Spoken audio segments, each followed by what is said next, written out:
Have you ever felt like people treat you differently as you get older? Maybe you've noticed friends drifting away, family members growing less patient, or even strangers seeming less friendly than they once were.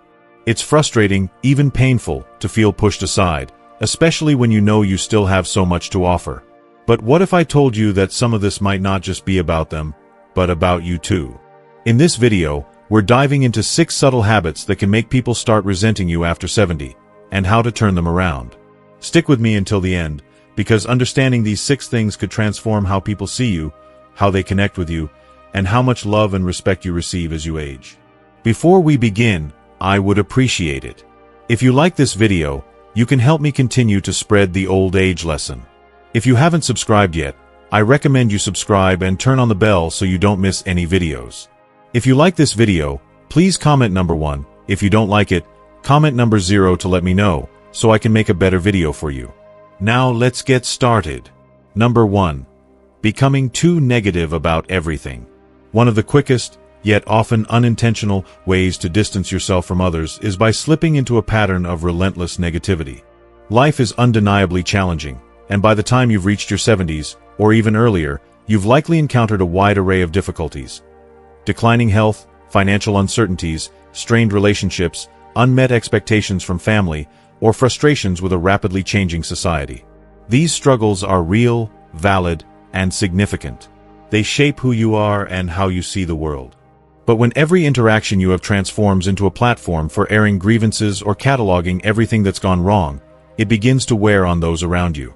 People don't just hear your complaints, they feel them. Over time, this constant stream of pessimism doesn't just stay contained within you. It spills over and impacts everyone in your orbit, subtly shifting how they perceive your company. Imagine this scenario. Every time you visit your children or grandchildren, the conversation veers into a litany of how terrible the world has become. Perhaps it's the state of politics, the cost of living, or the decline of manners. Or maybe when you catch up with a friend, the discussion inevitably turns into a rant about how much you dislike modern technology, noisy neighbors, or the weather. While these topics might resonate with your own experiences, they can inadvertently cast a shadow over the interaction. People start to associate spending time with you with emotional heaviness rather than warmth or connection. It's not that they doubt the truth of what you're saying or dismiss your right to feel that way.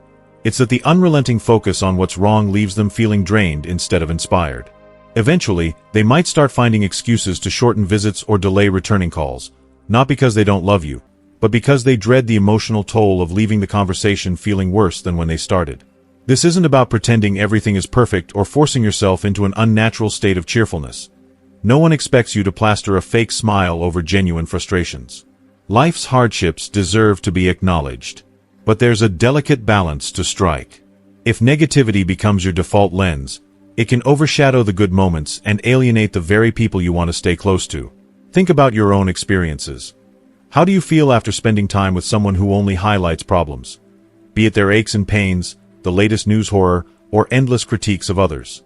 Chances are, you leave that encounter feeling depleted, maybe even dreading the next one. The same principle applies to how others perceive you.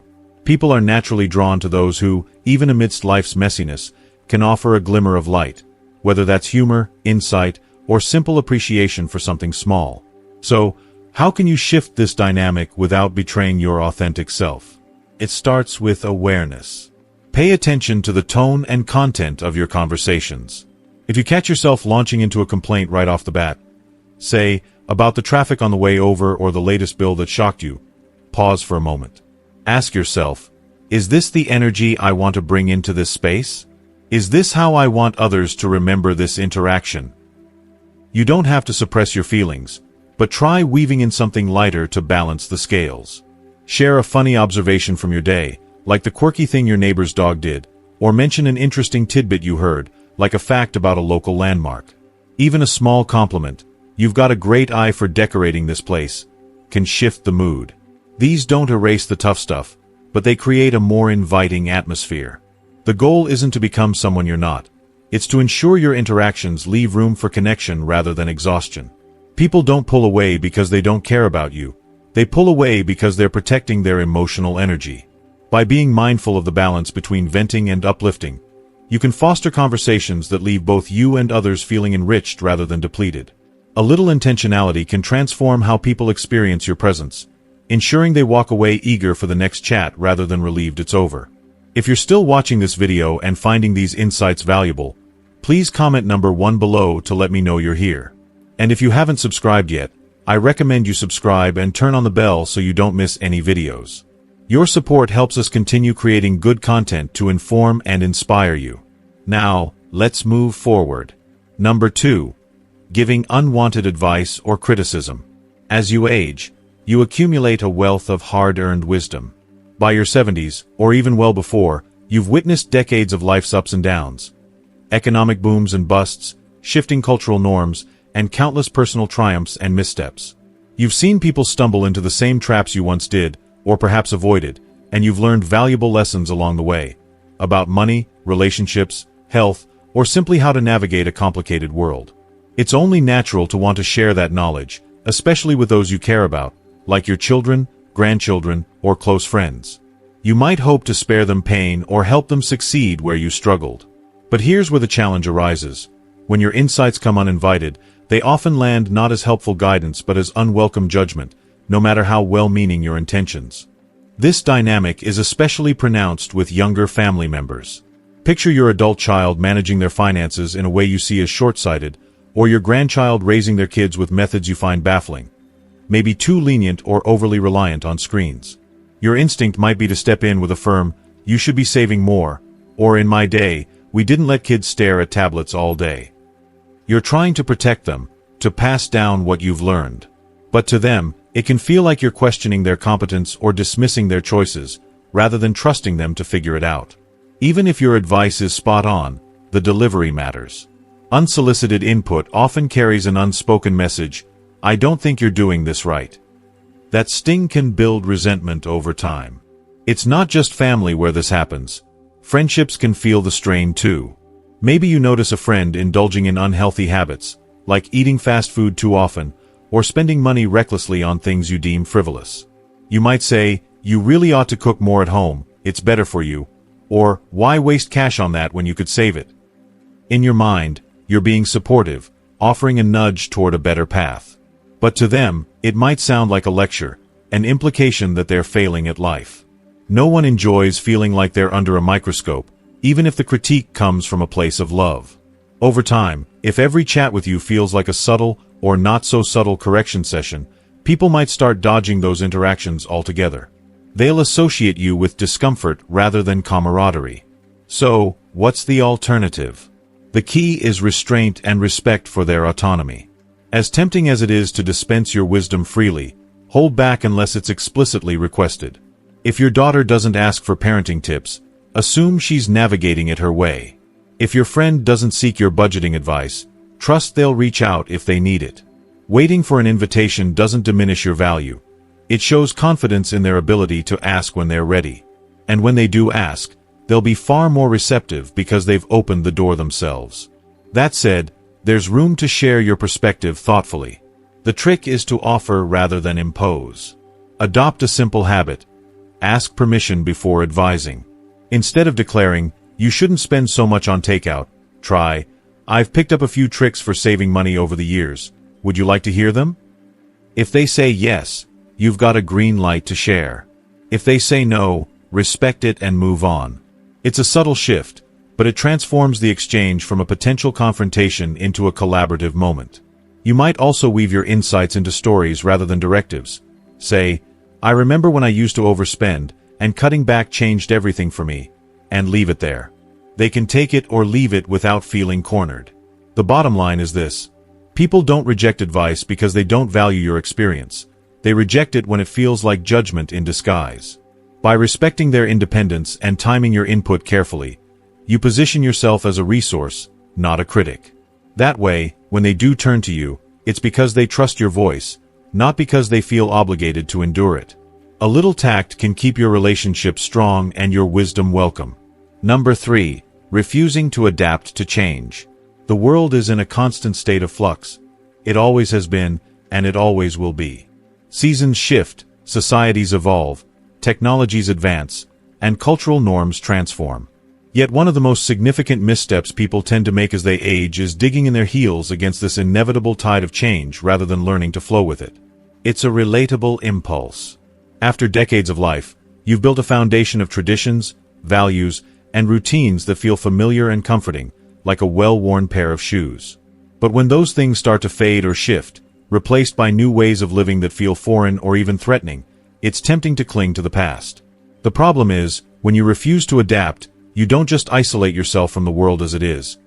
You also make it harder for others to connect with you. What could be a bridge of understanding becomes a wall of frustration. This resistance manifests in countless everyday scenarios. Imagine a younger person excitedly sharing a new hobby, like creating short videos online, only for you to cut in with, "Things were so much better when people just talked face to face." Or perhaps you scoff at smartphones and social media, calling them frivolous, even though they've become the primary way people stay in touch, share their lives, and organize their days. Maybe you roll your eyes at shifting social norms, like gender-neutral pronouns or casual workplace attire, dismissing them as nonsense instead of trying to understand why they matter to others. It's not that you're wrong to have your preferences or nostalgia. It's that constantly pushing back against the present can make conversations with you feel like a lecture or a battle rather than a mutual exchange. Over time, people, especially younger generations, might start to see you as out of touch, rigid, or even judgmental, which can quietly erode the enjoyment of spending time with you. Take technology as a concrete example. Yes, learning to navigate a new app, decipher text abbreviations, or troubleshoot a glitchy device can be maddening, especially if you didn't grow up with it. But when you outright refuse to engage, you inadvertently create barriers. Your grandkids might prefer texting over long phone calls because it fits their busy schedules. Your friends might organize a group outing via a messaging app or a social media event page rather than a chain of voicemails. If you insist on sticking solely to the old ways, demanding phone calls or handwritten letters, you're not just opting out of convenience. You're making it harder for others to include you naturally in their lives. The result? You might feel left out or forgotten, not realizing that the gap widened because of your resistance. It's not about surrendering your identity to every new trend. It's about meeting people halfway. So, what's the alternative? Embrace openness, not blind acceptance, but a willingness to explore and adapt. You don't have to become a TikTok influencer or abandon your love for vinyl records, but showing curiosity can transform your relationships. Instead of shutting down a discussion with, "That's ridiculous, I'll never understand it," try responding with, "That's interesting, how does it work? Tell me more." This small shift signals that you're engaged, approachable, and willing to learn, even if you don't adopt the change yourself. The payoff is significant. Staying adaptable keeps your mind sharp, your conversations lively, and your connections with others, across generations, vibrant and meaningful. People don't expect you to love every new development, but they do value it when you're receptive rather than dismissive. Now, let's pivot to a behavior that can quietly breed resentment in relationships: expecting too much without giving back. If you're still watching this video and finding these insights valuable, please comment number 2 below to let me know you're here. And if you haven't subscribed yet, I recommend you subscribe and turn on the bell so you don't miss any videos. Your support helps us continue creating good content to inform and inspire you. Now, let's move forward. Number 4. Expecting too much from others without giving back. Relationships, whether with family, friends, or even casual acquaintances, thrive on balance, a give and take that makes both sides feel valued. But one of the most common traps people fall into as they age is leaning too heavily on others without reciprocating, often unintentionally. It's easy to slip into this pattern. Life might feel harder as mobility decreases, responsibilities shift, or loneliness creeps in, and you start to rely on those around you more than you realize. The trouble comes when this reliance turns into an expectation that others should always be there for you, without considering what you're offering in return. Over time, this imbalance doesn't just strain relationships. It can push people away entirely, leaving you wondering why they've grown distant. This dynamic plays out in subtle but telling ways. Perhaps you expect your adult children to call you every week, drive over to visit on weekends, or run errands like picking up groceries, but you rarely express gratitude or ask about their own hectic lives. Maybe you lean on a friend for hours of emotional support, venting about health woes or frustrations, but seldom pause to inquire how they're holding up. Or perhaps you assume your younger relatives should drop everything to fix your computer or mow your lawn simply because that's what family does, without acknowledging their obligations or stresses. People are often happy to help when they feel appreciated, but when every interaction starts to feel like a one-sided demand, it shifts from a willing act of care to a draining duty. That's when resentment festers, quietly at first, then noticeably as phone calls dwindle, visits shorten, and invitations dry up. It's not that you should never ask for support. Aging can bring real challenges, physical, emotional, or logistical, that make leaning on others necessary at times. But relationships aren't a one-way street, no matter your age or circumstances. You still have something to contribute, even if it's not what it once was. A heartfelt thank you, a thoughtful question about someone's day, or a small gesture like sending a card can carry surprising weight. These acts don't require much effort, but they signal that you see the relationship as mutual, not transactional. For example, if your grandson spends an hour teaching you to use a new phone, a simple follow-up text like, "I'm still figuring it out, but thanks for your patience," shows you value his time. That small effort can make him feel good about helping, rather than obligated to keep doing it. So how do you shift this habit? Start with self-awareness. Reflect on your recent interactions. Are you mostly receiving time, help, attention, without giving back in some form? If so, look for ways to contribute, even modestly. It could be as simple as remembering a birthday with a call, sharing a funny memory to lighten someone's day, or listening attentively when they need to vent. The goal isn't to match every favor with an equal one. It's to show you're invested in the relationship, not just what it provides you. The bottom line: people want to support you when they feel respected and appreciated, not taken for granted. A little reciprocity, however small, keeps connections warm and genuine. If this resonates with you, drop number 4 in the comments to let me know you're following along. And if you're not subscribed yet, hit that button and turn on notifications. Your support fuels more content like this. Now, let's explore another pitfall: living too much in the past. Number 5. Bringing up the past too often. Memories are treasures, snapshots of joy, struggle, and growth that shape who we are. They connect us to lost loved ones, pivotal moments, and the versions of ourselves we've outgrown. But as we age, there's a risk of getting so anchored in those memories that they overshadow the present, turning a strength into a stumbling block. One of the biggest mistakes people make is letting the past dominate their conversations and outlook, to the point where others feel disconnected from the person standing in front of them today. It's an easy habit to fall into. Recalling the good old days can feel comforting, especially when the present seems chaotic or unfamiliar. But when every chat loops back to decades-old stories or wistful comparisons, it can make people, young and old alike, feel like they're talking to a time capsule rather than a living, evolving person.